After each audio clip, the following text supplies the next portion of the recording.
Arsenal have gone backwards. You look at the games, Al. Draw, loss, draw.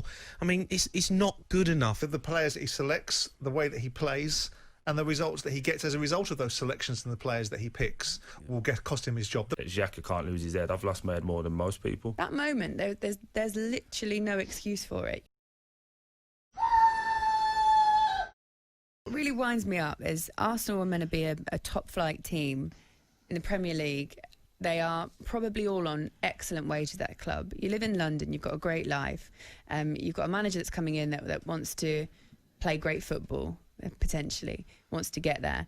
And you don't have the discipline and to be a professional footballer and conduct yourself on the pitch in the way that you're supposed to.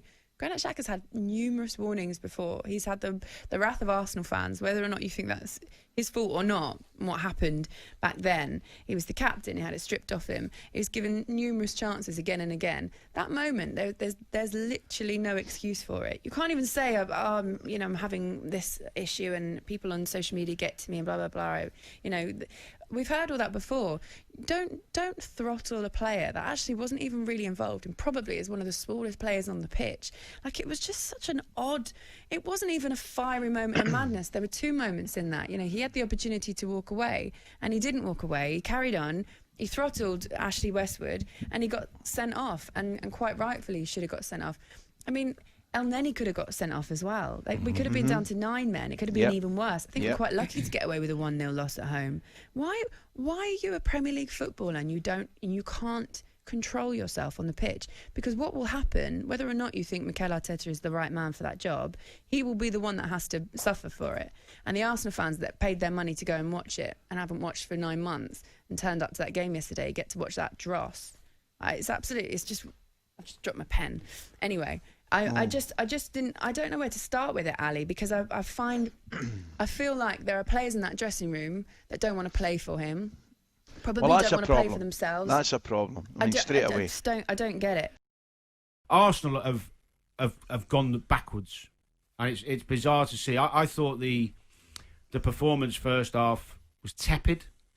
After a few bad results, what you're expecting is front foot, you're playing Burnley, let's go high up the pitch, let's press them all over the place. Didn't see it. Yeah. Arteta, and I have sung his praises and tried to back him, he's making the same mistakes. I said here at the end of last season, although Xhaka's done all right to turn his form around, you're not going to compete at the top of the table and get Arsenal back where they want when you've got Xhaka in midfield. And not just Xhaka, I'm not just digging him out because of his stupidity yesterday, but there's a few areas I know he brought Partey in and he's been injured.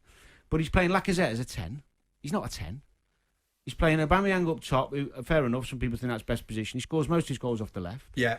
Willian, who I love, and he's been one of the best players in the Premier League for the last 7-8 years, is having a bad spell. Give him a little breather, take the pressure off. You've got great young players like Nketiah, Maitland-Niles, who could have played midfield. You've got Ceballos, the most creative player, other than Ozil, who we can't pick because he's not in the 25-man squad. Yeah. Ceballos is their most skillful creative midfield player, and he's on the bench.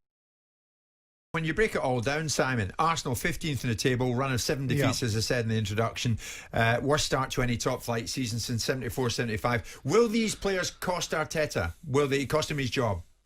No, I think Arteta will cost himself his job. I agree. I think that the players that he selects, the way that he plays, and the results that he gets as a result of those selections and the players that he picks will cost him his job. The players, ultimately, his performances will be the gateway. But I think if you look at games like Burnley, I think there's a massive amount of disservice and discredit paid to the way that Burnley ground out a result. Yeah. But it's going back into the games, go back and get beaten 3-0 by Aston Villa. Yeah. Those are the things that start to unwind Arteta, because it wasn't about 4 or 5 weeks ago we were talking about, geez, this guy's got the zeitgeist. He's won the FA Cup. He's beating the top 6 sides on a pretty regular basis now, which was an accusation that Arsenal were often levied that they didn't.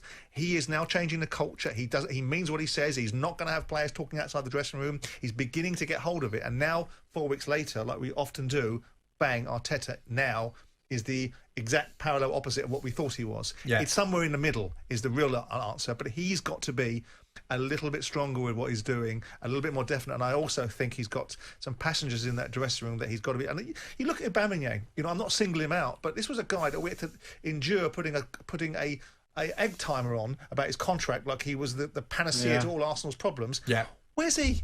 I know he's not played. You know, people are saying he's played out of position and whatever else. But where is he? Oh, exactly. He's the captain. I watched him The list closely is endless. yesterday. Lacazette, why is he not scoring goals? I mean, the list is endless. Just deal with Aubameyang first. He worked hard yesterday. His stats were good. He worked hard. He put himself about. He tried. Now he tried. That's the least we can expect. Well, the rest Danny. will come. If he keeps doing that, he'll come. The quality. He'll get his goals because the quality's there. Yeah. There was some who didn't put in the same shift. Look, such as who? I didn't see Lacazette bombing about. Yeah. I thought in the middle of the park they got overran a little bit by the Burnley lads' endeavour. Yeah. Now that could be a lack of. I mean, I've talked about Xhaka and El Neni to a degree, lack of athleticism. So maybe that's not an attitude thing. But if you've got a lack of legs in the middle of the park, play Maitland-Niles in there. Listen, I said if they got beat last night, he's got to go. They got a point, but you look at the games, Al. Draw, loss, draw. I mean, it's not good enough. It's Arsenal Football Club, and I'm watching and I'm looking at the way they're performing, and I just think they're so far off it. And they've just lost all sorts of identity of what they are as a team, and I just don't know where they're going. So, as much as I do like Arteta, when he first come in, he got performances out of them. They won the FA Cup, and you'd go, all right, you know, it's all of a sudden they've got something going on where they look like they're moving forward. But the performances this season and from big players as well, they just look like they're down tools a little bit, and the ill discipline as well. That comes, in my opinion, from the manager. You've got to instill, you know, a performance in a team. You've got to instill a mentality in the side, and they just haven't got it. There's just no mentality. There's no winning mentality at Arsenal anymore. Yeah, and they go to Goodison at the weekend, which will not be easy.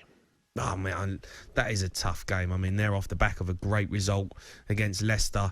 You know, Everton are in good form. They're organised. They've got a top manager. They, you know, I always said that Arsenal should have gone for someone like Ancelotti. Arteta got the job. He's come in my opinion, it hasn't worked out. And how long do you leave it? Because as I've said, Dale, 15th in the league. This is Arsenal Football Club, and you know I'm a realist. They're probably the biggest club, a little bit bigger than Spurs. They're a global football club, Arsenal, and it is not acceptable for them to be where they are. And I just don't see them going forward. I don't see improvement. I don't see a revolution that everyone talked about. And yes, it's down to the manager, but it's also down to the board, and it's also down to the players. Troy, how many dressing rooms have you been in where you've lost a manager, right?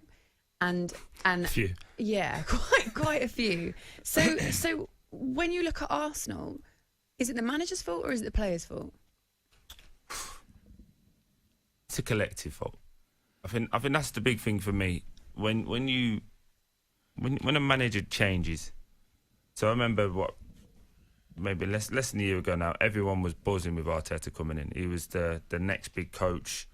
Everyone said that this is what they wanted. Obviously, a couple of months ago, winning FA Cup, everyone's saying, oh, look, we're on the right track. But things change very quickly in football. And unfortunately, we can't get away from the fact that Arsenal go through a bad spell. But it's not just the managers having a bad time, the players are having a bad time. It's a collective. So where do you start pinning it down? I thought personally, as you know, we said out there, I called what potentially could have happened, and ultimately did happen. That Burnley would score from a set piece, but I wanted to see Arsenal. That's a perfect game for me because you know what Burnley are about, and I don't mean to be disrespectful to Dyche and the lads because they're good boys, but you've got to work for it. I want to see you do the 50-50s, and when again I can't. Spoke about this off air. I can't be the one here saying that Xhaka can't lose his head. I've lost my head more than most people. But if you want to be the hard man, the leader, go and smash someone in a tackle. Don't get up and grab him around the throat and then go off and kick a water bottle. Like, go and smash someone. Go and run past somebody and get another lad running and going, look at him. That's what they want to do. Don't have to always be about the quality and what you've got. And in certain moments in games or moments in the season, like now, they're not playing well. So you've got to run through brick walls. You've just got to show you care. And then and you do the simple things well, and the quality will come at the end. I look at the chances created, and they were better yesterday. I think Arteta was right. They were better. But it's still like no one's got the confidence to just go and lash a ball, and it might hit 2 or 3 and go in. You saw with the corners to start with, that was a big thing for me. They never had the confidence to just go whip one in and say, go on and go and get in the end of that. I know Burnley are good defensively, but they kind of overcomplicated it at times, I thought. Is that because they're in such a rut at the moment? Their confidence is shot to bits. That's why we're seeing little flare-outs, temper flare-outs on the pitch. Yeah, because ultimately, footballers will never take the blame. And that's let's be honest, we're never going to turn. We've said this before, haven't we, Ali? We're never going to. If it's a striker who's not scoring, I'm not going to turn around and go, I'm missing loads of chances. It'll be, well, we're not creating the chances I want, or the crosses are not perfect, or there's going to be an excuse for it. It's just the culture in which we do, and unfortunately, coaches and managers would always get the blame for it. That's part and parcel of the job. But if you turn around and said to every Arsenal player, "Do you think you're doing enough?" How many can say yes? That's a simple question, and they're the questions that you would hope in the dressing room this morning, or like they're all having. It needs a chat. It needs to clear the air chat, and for people that don't know what happens, they're the uncomfortable conversations. They're the times when things get thrown. Sometimes it gets a bit heated, but afterwards it's perfect. You see a reaction in training, and lads have gone, right, he's called me out on X, Y, and Z. I'm going to show him, and I'm going to show you what I'm about. And that's when you create a group that, ultimately get it together. And the same conversation will be happening at Sheffield United at the moment, at Man United, at Man City. It happens all over the place. But I'd be more worried if people were just going with the motions and just kind of going, the next one. The players have absolutely killed Arteta.